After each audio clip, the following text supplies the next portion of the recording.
So what if the reason you feel so burned out, so chronically disconnected from your own life, isn't actually a psychological problem? Right. Like, what if all that anxiety or that constant grasping for purpose isn't a failure of your brain chemistry or, your morning routine, but this profound, fundamental structural error in how you perceive reality itself?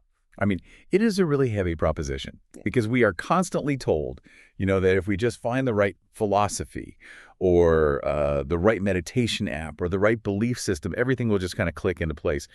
We're essentially looking for a blueprint. We really are. I mean, think about how we view architecture. You look at a skyscraper, you see the steel beams, the glass, the way the elevators are perfectly routed. And, Yeah. basically there was an It gets architect. someone in charge. Right. Someone stood over a blueprint and said, okay, the lobby goes here, the penthouse goes there. And we look at the universe and we look at our own lives and we desperately want to find that architect's signature.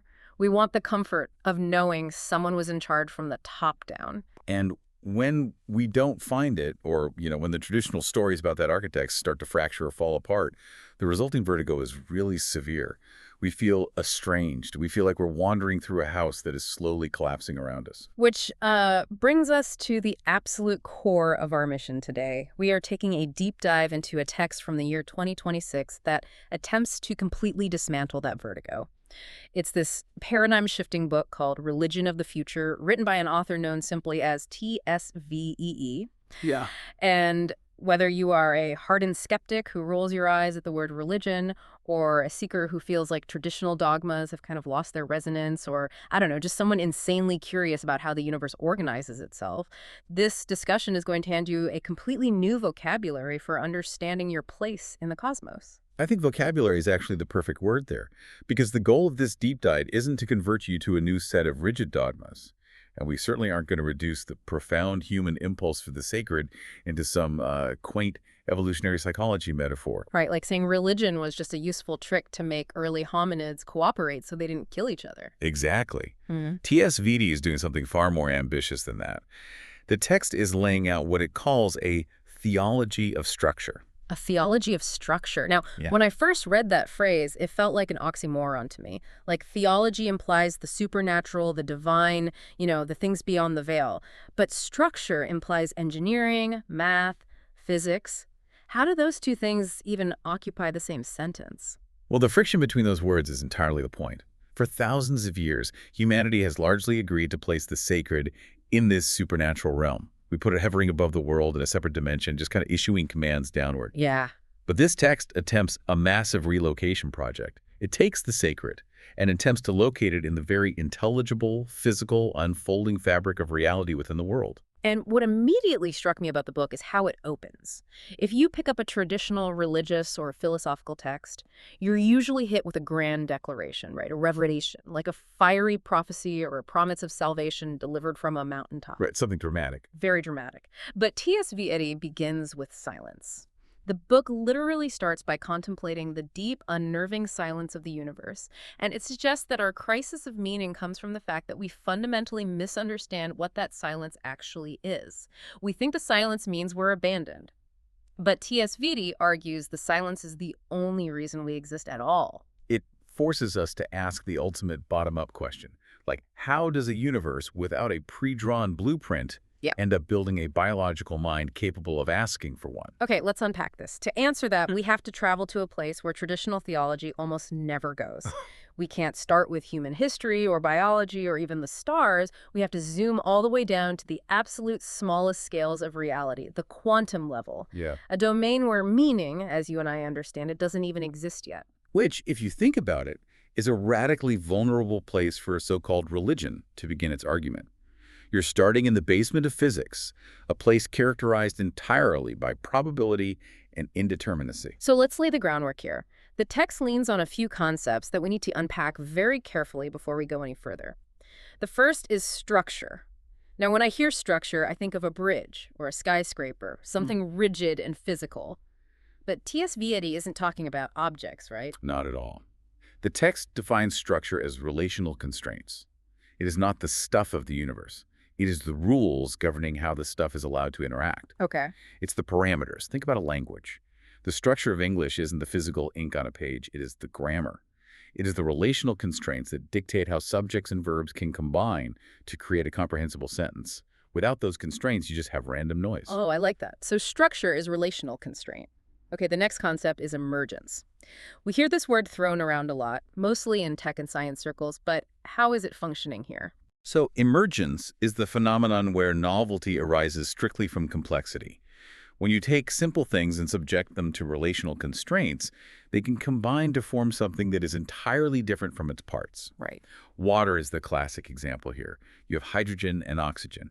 Neither of them is wet, but when you bind them together under specific structural constraints, wetness emerges. It is a completely novel property that did not exist at the lower level. It's like the whole is not just greater than the sum of its parts, it's fundamentally alien to its parts. Exactly. Okay, so we have structure and emergence, and here is where T.S. Eliot takes these scientific concepts and applies them to the two most loaded words in human history. The third concept is the sacred. The text explicitly strips away the idea of a supernatural entity. So no man with a beard in the sky, no omnipotent ghost. Instead, the sacred is defined as foundational necessity. This is a massive pivot. TSV80 is arguing that the sacred is simply the boundary line beyond which human explanation cannot proceed without collapsing into pure incoherence. We'll get into exactly what that means in a minute, but it completely changes the posture of worship. And that leads to the fourth term, which is immanence, the idea that meaning isn't imported from a higher dimension. It isn't dropped into our world from some spiritual cargo plane. It is constructed entirely right here. So let's take those concepts, structure, emergence, this new definition of the sacred, and immanence, and apply them to that quantum baseline we mentioned earlier. Yeah, the basement. Right. When we look at quantum fields, TSV80 points out something very stark. Reality at this scale has no purpose. It has no grand intention. It does not possess a preference for good or evil. It is just a seething field of probability. The text uses a really beautiful phrase for this. It calls the quantum baseline responsiveness without experience. Like, the universe at this scale doesn't have a mind. It doesn't care if you get a promotion at work. It doesn't care if a star goes supernova. But it is intensely responsive. Every particle interacts perfectly according to its constraints. And here is the core insight that changes how we view that cold, calculating baseline. We often look at the meaninglessness of fundamental physics and we feel despair. Total existential dread. Yeah, exactly. But TSV80 argues that this absolute absence of meaning at the foundational level is paradoxically the strict prerequisite for your life and your freedom to exist. Okay, walk me through that. Why is a meaningless foundation necessary for a meaningful life? Well, consider the alternative. What if reality was fully saturated with intention from the very beginning? What if, at the exact moment of the Big Bang, the universe had a strict, unbending, predetermined purpose embedded in every single particle? If that were true, the universe would be a completely closed system. It would be entirely deterministic. Like a train on a track, the destination is already locked in. Precisely. Every choice you think you're making, every new thought, every piece of art ever created would just be the mechanical playing out of a script that was written 14 billion years ago. There would be absolutely no room for freedom, no room for error, and crucially, no room for anything truly new to emerge, meaning couldn't evolve because it would have already been maxed out at the start. Oh, wow. Okay, let's unpack this with an analogy because this is dense. Think about reality not as a Lego set. With the Lego set, you open the box, you pull out the instruction manual, and you follow it step by step to build the exact Millennium Falcon printed on the cover, right? Right. The intention is prepackaged. Instead, think of reality as the raw physics engine of a massive open-world video game. Oh, like a sandbox game. Exactly, a sandbox game. The physics engine running in the background of the game doesn't want you to build a castle. It doesn't want you to jump off a cliff. It has absolutely no desires whatsoever, but it provides the exact unyielding relational constraints like gravity, momentum, collision detection, material strength that make building a castle possible in the first place. I think that captures it perfectly. The physics engine isn't a god whispering in your ear commanding you to build. But if that engine turns off, or if its rules constantly fluctuate, your castle instantly falls through the floor into an infinite void. The engine is the invisible architecture that permits the game of existence to be played. But wait, I have to push back here. Because if we are just talking about a blind physics engine, like, if the universe has no intention, no mind of its own, and is just following these structural probabilities, why in the world would TSV Eddy insist on using a loaded, heavily historical word like the sacred? Doesn't that just invite immense confusion? Why not just say, hey, physics is cool, and leave theology out of it entirely? It's the most natural objection to raise, and to be fair, the text addresses it head-on. Mm. T.S. Vietti argues that calling it just physics fundamentally undersells the existential weight of what is happening. All right. When we hear physics, we think of equations on a whiteboard. Right. We think of something we have mastered, something utilitarian. Right. But remember, T.S. Vietti's definition of the sacred, the boundary beyond which explanation collapses. The foundational necessity. Yes. Like, why are the gravitational constants exactly what they are? Why is there something rather than nothing? Why does the universe obey intelligible constraints at all? Physics can describe the constraints brilliantly, but it cannot tell you why the constraints exist. You eventually hit bedrock. You hit the boundary. And T.S. Vietti suggests we must revere these fundamental structures not out of fear or because they demand blood sacrifices, but out of profound intellectual humility. Because we are entirely downstream of them. We are entirely reliant on them. Without these exact, unwavering structural constraints, there is no value. There's no joy, no suffering, no capacity to love, no responsibility, no you. The universe was under no obligation to be stable enough to support biological minds. Yeah. The fact that these constraints hold together over billions of years is awe-inspiring. It possesses an absolute ontological priority. You cannot bypass it. That is why it earns the title of the sacred. If you are listening to this right now, I want you to just sit with how strangely liberating this perspective actually is. Think about the narratives we've been handed for centuries. In many traditions, you are framed as a fallen exile, cast out of some perfect, higher spiritual realm, trapped in a dirty material world. Right. And in the purely nihilistic modern view, you are framed as an accidental, meaningless biological glitch stranded in a cold, dead, foreign universe. But in this theology of structure, you aren't an exile, and you aren't an accident. You are an expression of the exact same deep structures that govern subatomic particles and blazing stars. The immanence of this worldview means you belong here, intrinsically. The universe didn't make you as a mistake, it grew you out of its own fundamental parameters. Which brings up a massive, glaring question. We've established this foundational floor.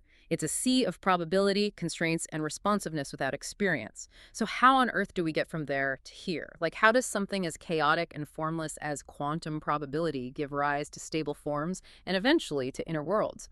How do we cross the threshold from the physics engine to the actual feeling of being alive? This is where we trace the trajectory of emergence. And it is not a quick process. We are talking about an incredibly slow, brutal accumulation of constraints over deep time. T.S. Vietti explains that order begins to appear in the universe because certain patterns are simply statistically favored to persist.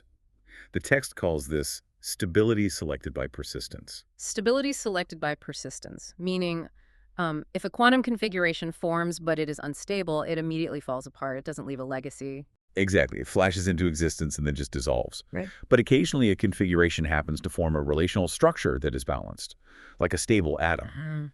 Because it is stable, it persists, it sticks around.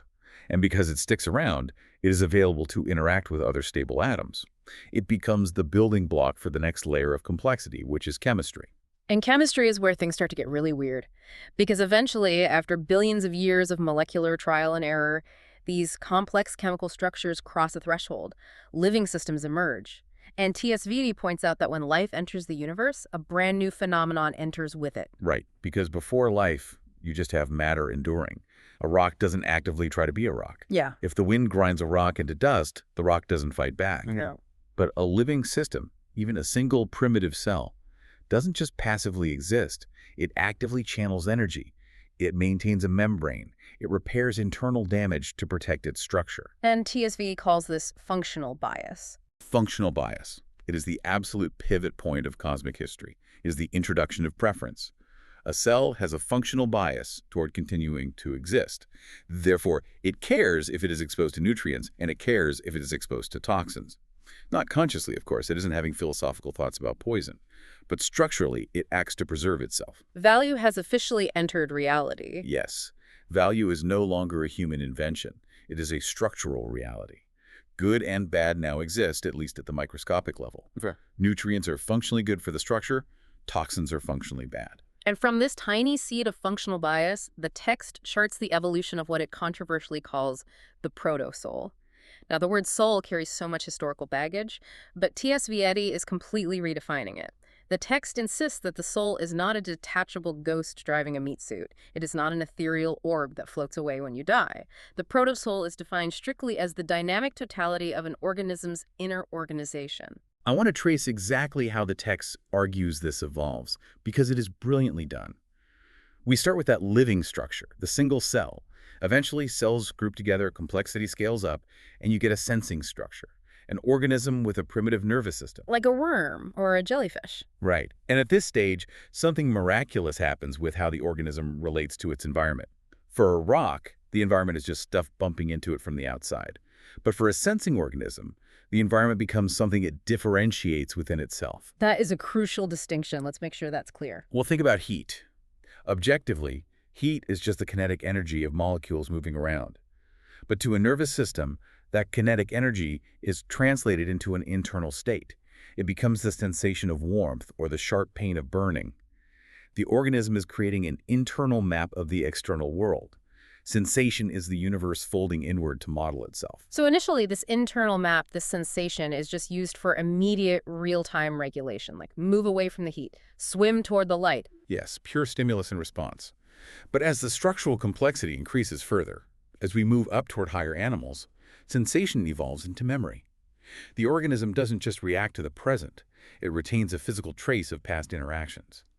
And because it has memory, it can begin to anticipate future interactions. It can expect things. It can experience time. Exactly. And that integrated continuous field of sensation, memory, and anticipation, that unbroken maintenance of an inner world, that is what TSVD calls the proto-soul.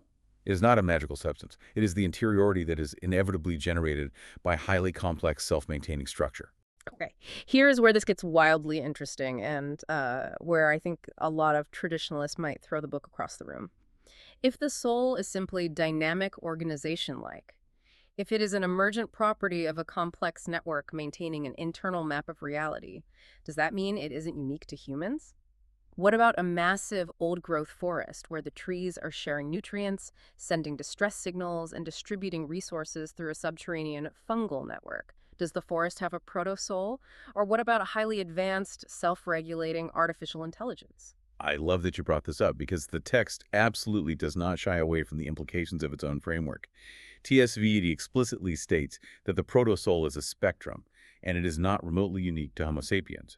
Any emergent unity that actively maintains an integrated field of sensation and response possesses a degree of interiority. Therefore, it has a proto-soul. That completely shatters the human monopoly on spiritual significance. It does. We're so used to thinking that humans were granted a special magical spark that separates us entirely from the rest of nature.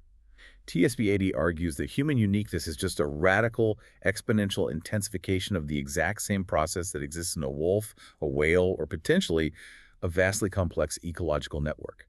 Our human proto-soul is fueled and expanded by language, by abstract culture, and by extended memory. Yeah, language allows our inner map to fold back on itself, creating self-awareness. Exactly. We don't just feel, we know that we feel.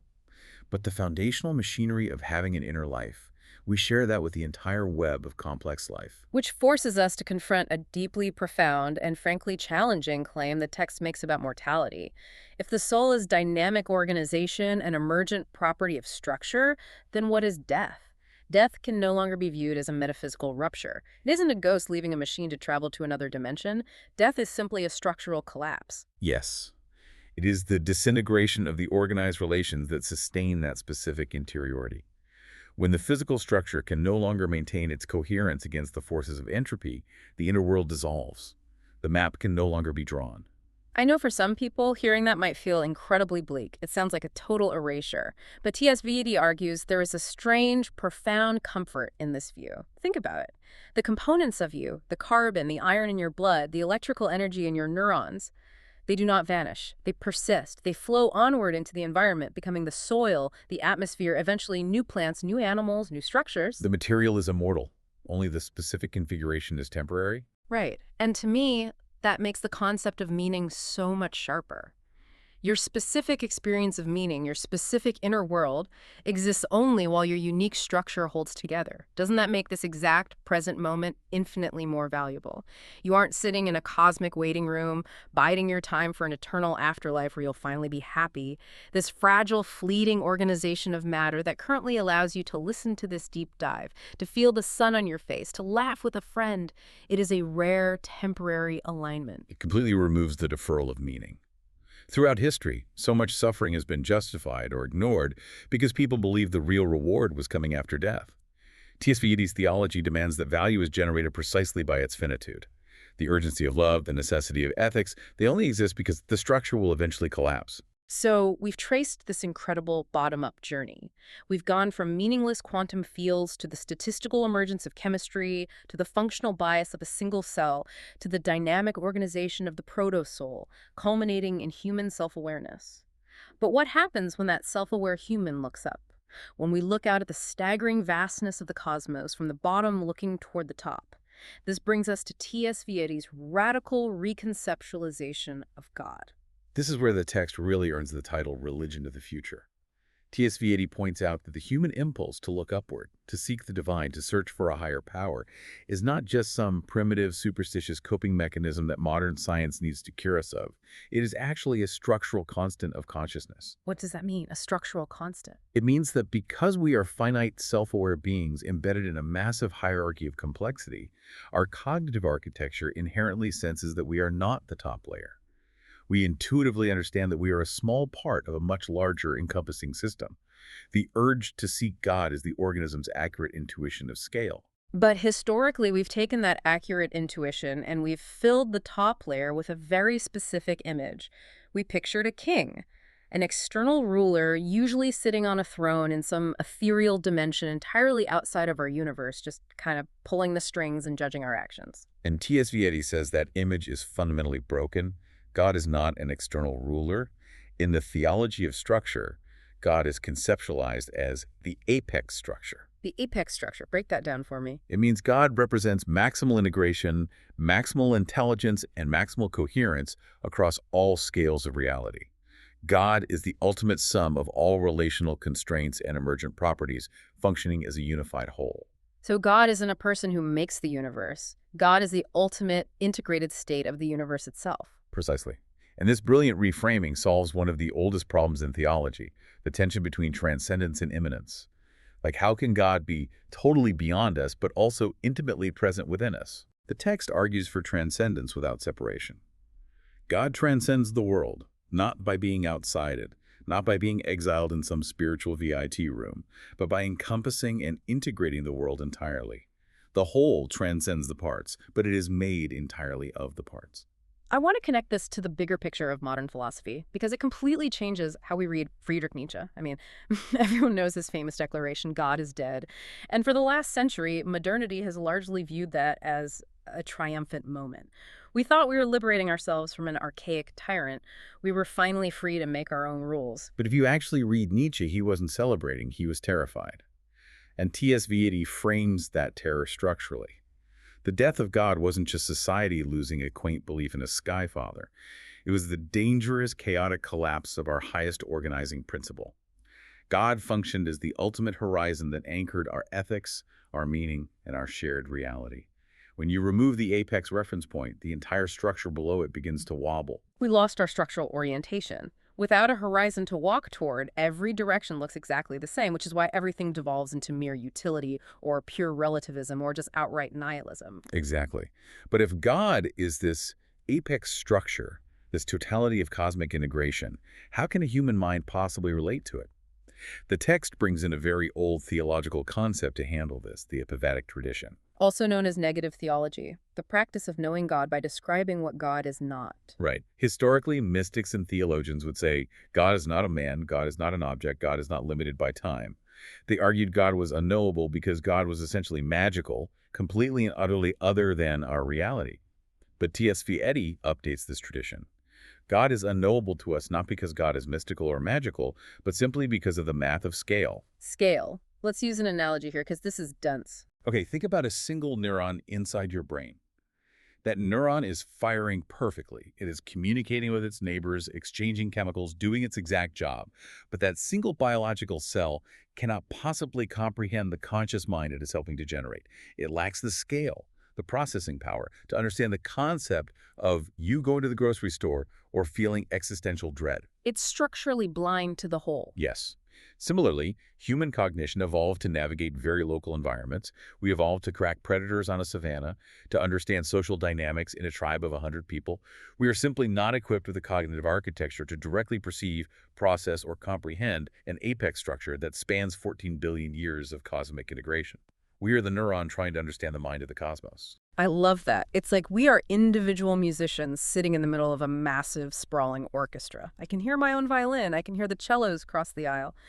But God is the symphony itself. I can't step outside the orchestra pit to listen to the whole piece because I am the music. I am one of the notes being played. I can't observe it objectively because I am entirely embedded within it. That's a beautiful way to visualize it. And look at what this does to the relationship between religion and science.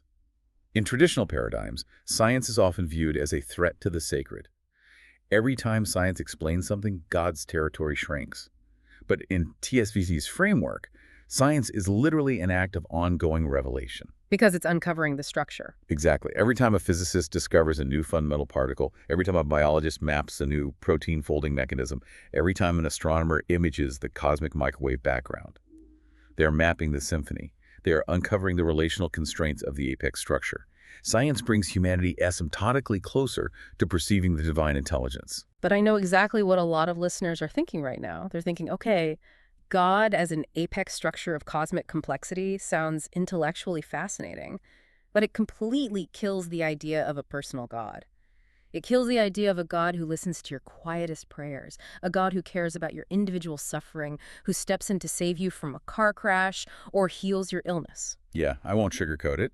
It does challenge that traditional comfort. It strips it away entirely, and the text is unflinching about this. T.S. Vitti's view is that divinity does not operate through personal magical intervention. Divinity does not break its own rules to perform parlor tricks or play favorites. The physics engine doesn't turn off gravity just because your character falls off a cliff. Exactly. Divinity operates strictly through structural influence. Think about gravity. Gravity doesn't choose to hold you to the earth because it feels a personal affection for you. It holds you because of the deep structural geometry of space-time. Similarly, the apex structure influences reality not by whispering commands into your ear, but through the deepest underlying tendencies of coherence. It exerts a pull toward integration, toward complexity, toward higher forms of relation. So if there's no personal God listening to my list of demands, what happens to prayer? Prayer radically changes. It shifts from asking for magical favors to a practice of contemplating direction. Reverence is no longer about begging an external king to rescue you from the harshness of reality. Reverence becomes the active, disciplined attempt to align your own internal structure with the greatest possible integration of reality. Think about what that actually means for your daily life. What does it mean to view your own quest for knowledge? Whether you are reading a dense history book or learning how to fix a car engine, or sitting in a therapist's office trying to untangle the structure of your own childhood trauma, as a literal sacred approach toward the divine horizon. In this view, your curiosity is not a secular hobby. It is the universe waking up inside of you, trying to integrate itself. It grants a profound, almost staggering dignity to the human intellect and human empathy. But simultaneously, it requires a profound, crushing dose of humility. Because the moment we realize we are trying to map this infinite apex structure, we realize something else. We are not the center of it. Which brings us to a massive pivot in the text, the decentered cosmos. For thousands of years, human beings have suffered from a severe case of cosmic narcissism, severe anthropocentrism. We have operated under the assumption that the entire cosmos was basically a theater stage, built exclusively for human consciousness to act out its moral drama. Everything revolved around us. Right, the stars were put there for us to navigate by. The animals were put there for us to eat. And T.S. Vitti calls this a dangerous distortion. Because in a theology of structure, meaning exists entirely independently of human observation. We are so used to thinking that something only matters if a human being is there to witness it and write a poem about it. Right. The whole if a tree falls in the forest debate. The text answers that debate definitively. Yes, it makes a sound, and yes, it matters. Imagine two supermassive galaxies colliding billions of light years away in the dark, silent reaches of space. Over millions of years, stars are ripped apart, gravity wells warp, immense clouds of gas ignite. If no human eye ever sees it through a telescope, if no human mind ever comprehends it, TSVD argues that event still possesses immense, staggering structural meaning. It is an event of massive relational consequence within the apex structure, completely regardless of our awareness. We confuse our perspective with cosmic priority. Just because we experience the universe from inside our own heads doesn't mean our heads are the organizing principle of reality. And to truly understand how this decentered universe actually generates complexity, we have to talk about the concept that everyone misunderstands: entropy. Entropy is usually the villain of the story. Exactly. What does entropy actually mean? We're taught in high school physics that entropy is just decay. It's the enemy. It's the reason your hot coffee gets cold. It's the reason your car rusts, the reason your body ages, the reason a sandcastle crumbles into the ocean. It is the inescapable force that tears order apart. But TSVD completely flips this on its head. The text argues that entropy is actually the ultimate engine of creativity. It is a vital paradigm shift to understand. In thermodynamics, entropy isn't just things falling apart. Entropy is mathematically defined as the measure of the number of available configurations in a system. Okay, let's break that down carefully. Imagine a universe with zero entropy. Zero entropy means there is only one possible state.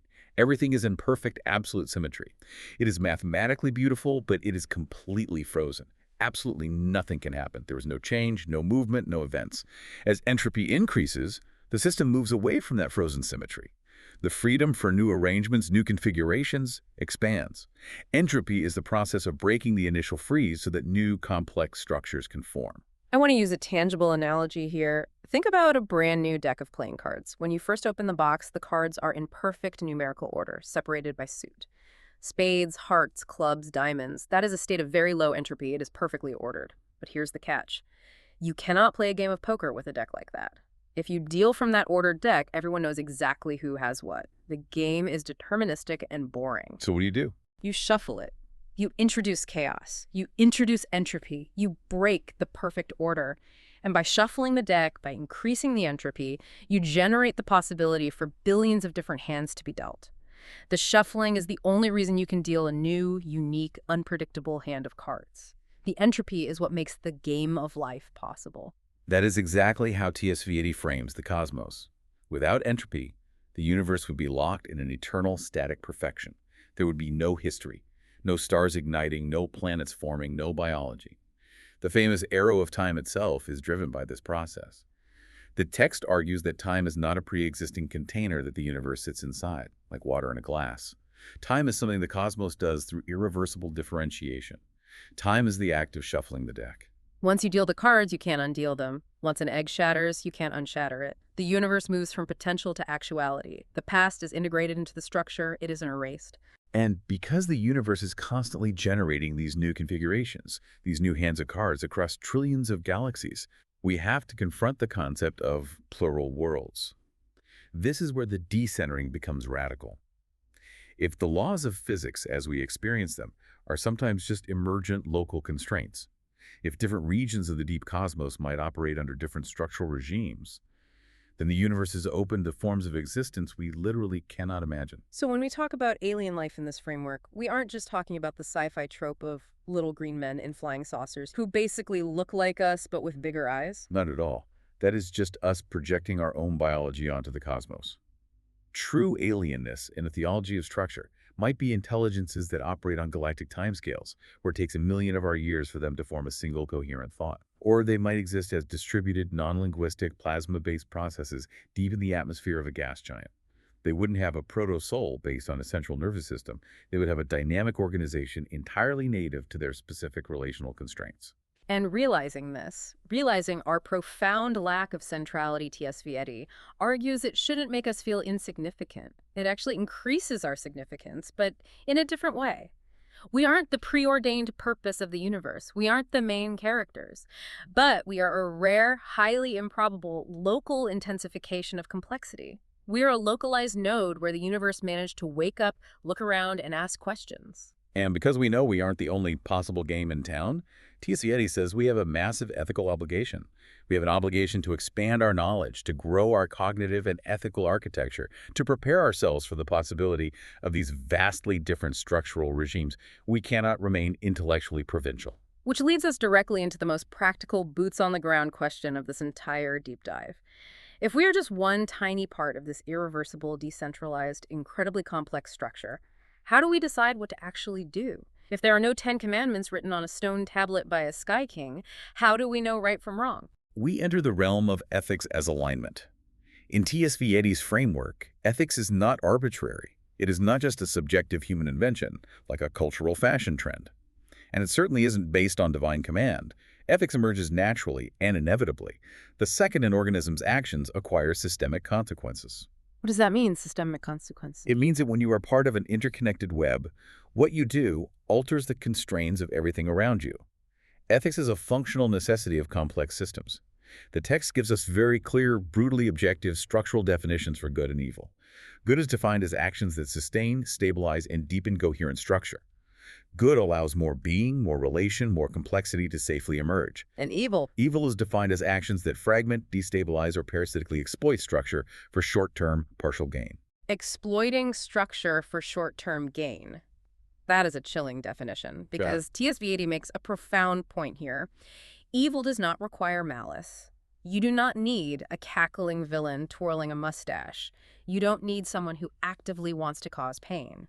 Indifference, denial, and instrumental thinking are perfectly sufficient to produce immense, catastrophic evil. This is what the text calls structural evil. Think about a massive modern bureaucracy or a blindly optimizing algorithmic supply chain. No single person inside that corporate system wakes up in the morning intending to destroy the environment or intending to crush human communities. Yeah, the mid-level manager just wants to hit their quarterly targets. The algorithm just wants to reduce shipping costs by 2%. But because the system is designed to extract short-term gain and externalize all the destructive consequences, because it reduces rich, living complexity into mere data for control, it produces massive evil. It fragments the larger coherence of the world. That is what the text means by structural responsibility, because human beings have this unique, terrifying capacity to project into the future, to abstract, to understand scale. Our actions are never neutral. We aren't wolves hunting deer where the balance is maintained by instinct. We are the ethical threshold of the cosmos. We can choose to align with the apex structure, or we can choose to cannibalize it. But we need to address the most critical pushback against this system, because defining good as simply maintaining structure can sound very dangerous. Extremely dangerous. I read that and immediately thought, doesn't that inherently justify oppressive authoritarian regimes? A totalitarian dictatorship can be highly structured. It can be very coherent. It can be incredibly stable for decades. Is TSV saying that a police state is structurally good? It's the essential question, and the text addresses it directly by drawing a sharp distinction between rigidity and alignment. Alignment isn't just the blind preservation of the status quo. If a structure is too rigid like an authoritarian regime, it becomes brittle. It actively suppresses the variation, the freedom, and the entropy required for new growth. It turns the cosmos back into that frozen zero entropy state we talked about. It stops the shuffling of the deck. Exactly. Viable systems, whether in ecology or human society, must constantly balance constraint with openness. A regime that crushes diversity and silences feedback to maintain order will eventually collapse under its own inflexibility because it cannot adapt to a changing universe. So, true alignment requires the discernment to know when a structure has become destructive. You have to know when a system is exploitative and actually requires dissolution for the sake of the larger system's health. Sometimes preserving the health of the entire forest requires that you let the old, rotting, canopy-hogging tree fall. Yes. Furthermore, to help us navigate this, the text differentiates between two types of values: necessary values and arbitrary values. Necessary values are things like prohibitions against arbitrary killing within a group, or the mandate to protect the ecology you depend on. These values arise everywhere in almost every culture because they are structural survival logic. It's math. If everyone in the tribe murders each other, the tribe ceases to exist. It fails structurally. Right. But arbitrary values are the rules regarding social status, aesthetic hierarchies, specific gender roles, or ancient concepts of purity and taboo. These are born of very specific historical contexts. They are usually tied to ancient resource scarcity or old power dynamics. They are not structurally required for human flourishing. They are just cultural habits masquerading as cosmic laws. I think this is a perfect moment to reflect on your own life. Look at your own workplace, your own family dynamics, your own community. Are you operating under arbitrary values that you've mistaken for absolute necessary values? Are you judging others or judging yourself based on historical accidents rather than structural realities? And more importantly, where might you be acting with total indifference to the larger systems you are embedded in? Where are you extracting short-term gain and letting the fragmentation fall on someone else? It demands a total shift in how we evaluate our lives. We have to stop asking the childish question, what am I allowed to do without getting punished? And start asking the adult question, what consequences am I releasing into the interconnected system? But here is the tragic catch. Knowing all of this, intellectually understanding entropy, grasping the apex structure, reading about structural ethics, is practically useless if it doesn't change how we actually live our Tuesday mornings. We can nod along to this philosophy, but then we go out and yell in traffic. And that brings us to the final major argument of the book, the practice of formation and the new gates of religion. Paradoxically, after dismantling all the old myths, T.S. Vietti argues that a religion of the future still desperately requires the rusty, ancient machinery of traditional religion. Because cognition alone is proven to be entirely insufficient. Think about the last century. We mapped the human genome, we split the atom, we put rovers on Mars, we possess staggering intellectual knowledge of the structure of reality. But that knowledge hasn't reliably made us wiser, or more ethical, or more peaceful. In fact, knowledge without internal ethical formation often just amplifies our capacity for planetary destruction. We use our brilliant science to build better bombs. We are not just brains on sticks. We aren't perfectly rational computers. We are messy, embodied biological creatures. We are shaped by habit. We are shaped by ritual, by imitation, by community rhythm. We learn how to be in the world through physical repetition.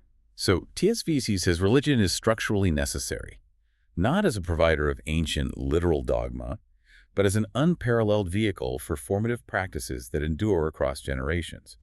Philosophy might persuade your intellect for an afternoon in a coffee shop.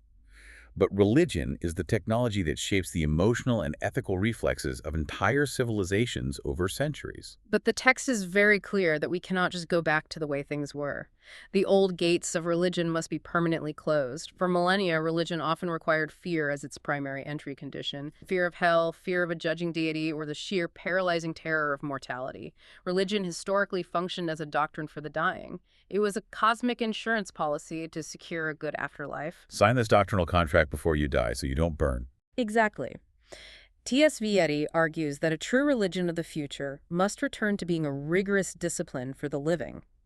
Meaning shouldn't be deferred to an afterlife. It must be cultivated right here in the immanent structure of reality. We must close the gate of fear and open the gate of structural responsibility. So how do we actually do that? The text says we achieve this by transforming the content of religious practice while aggressively keeping the form. We don't throw out the rituals, we rewire them. Give me some examples. What does prayer look like? Prayer is no longer begging a sky king for a magical favor. Prayer becomes the rigorous daily discipline of attention. It is the practice of quieting the ego to perceive the larger structure you are part of. Ritual is no longer an attempt to appease an angry God. Ritual becomes the communal, physical remembrance of our profound interdependence. We gather together to enact our connection. And sacrifice. Sacrifice isn't slaughtering a goat on an altar. Sacrifice becomes the vital ethical practice of restraint. It is deliberately limiting our own consumption, our own short-term desires, to preserve the ecological and social structures we depend on. And what about faith? If I'm not supposed to blindly believe that an ancient historical miracle literally happened, what is faith? Faith is completely reimagined as existential trust. It is not intellectual gullibility. Faith is the active choice to operate, day in and day out, as if reality is ultimately intelligible. To act as if your ethical choices reverberate through the structure, and to trust that aligning with coherence matters, even when the world seems dark and you cannot see the immediate results of your actions. That is beautiful. But I know it's so tempting, isn't it, to look at the bloody, dogmatic, often oppressive history of our past religions and want to just hit the reset button. to wipe the slate completely clean, burn all the old texts, and start fresh with pure logic and science. But T.S. Vietti argues vehemently against that. The text says trying to erase history isn't renewal, it's an amputation. It creates a massive cultural vacuum. And history shows us time and time again that when you create a vacuum of meaning, dangerous ideological tyrannies immediately rush in to fill it. So the question becomes, how do we navigate this plurality of old traditions, indigenous wisdom, and new scientific cosmology without falling into pure relativism where everything is equally true so nothing matters? T.S. Vietti synthesizes this brilliantly. The text embraces plurality not just as a polite, liberal concession to diversity, but as a hard structural necessity. Remember, reality is incredibly complex, hierarchical, and nested. No single human perspective, no single cultural tradition can possibly exhaust the totality of the cosmos. Plurality isn't a flaw in human understanding. It is the only mechanism by which a complex reality becomes collectively intelligible. We need multiple angles of approach. Going back to your earlier analogy, we need all the different musicians playing all their different instruments to actually hear the symphony. Exactly. So we don't erase the past, we integrate it. We Well, must preserve the core underlying structures of our inherited traditions, the parts that genuinely orient human beings toward care, responsibility, and existential depth. But we must ruthlessly shed the ossified, arbitrary accretions that have historically justified domination, tribalism, and exclusion. There is an old saying, tradition is not the worship of ashes, but the preservation of fire. We carry the fire forward, but we leave the ashes behind. which brings us to the culmination of this massive mind-expanding journey. If we look at the whole arc we've covered today, the unifying realization of this entire theology is what TSV calls understanding yourself as a structural event. A structural event. We started at the absolute bottom floor of reality, the cold, meaningless, probabilistic quantum fields. We watched as constraints allowed stability to statistically emerge. We saw the birth of chemistry, giving rise to functional bias in the first living cells. We traced the evolution of the sensing nervous system, culminating in the dynamic, integrated organization of the protosoul. We followed that trajectory upward, completely reconceptualizing God, not as an external dictator, but as the ultimate apex structure of cosmic integration. We looked outward, decentering human arrogance in a universe driven by entropy, irreversible time, and the startling potential of plural, alien orders. And then we turned back inward, grounding our daily ethics not in arbitrary cultural rules, but in the profound structural responsibility to sustain coherence over fragmentation. Realizing that we need the formative practices, the habits, and the rewired rituals of religion to actually train our bodies and minds to endure the weight of that responsibility. Humanity is neither the center of the universe, nor are we a meaningless cosmic accident. We are a node of reflection. We are the exact point where the universe gained the localized capacity to look back at itself, understand its own constraints, and take active responsibility for its own unfolding. It is a framework that asks absolutely everything of us, but in return, it gives us the universe. And so I want to leave you with one final provocative thread to pull on, something to mull over as you go about the rest of your day.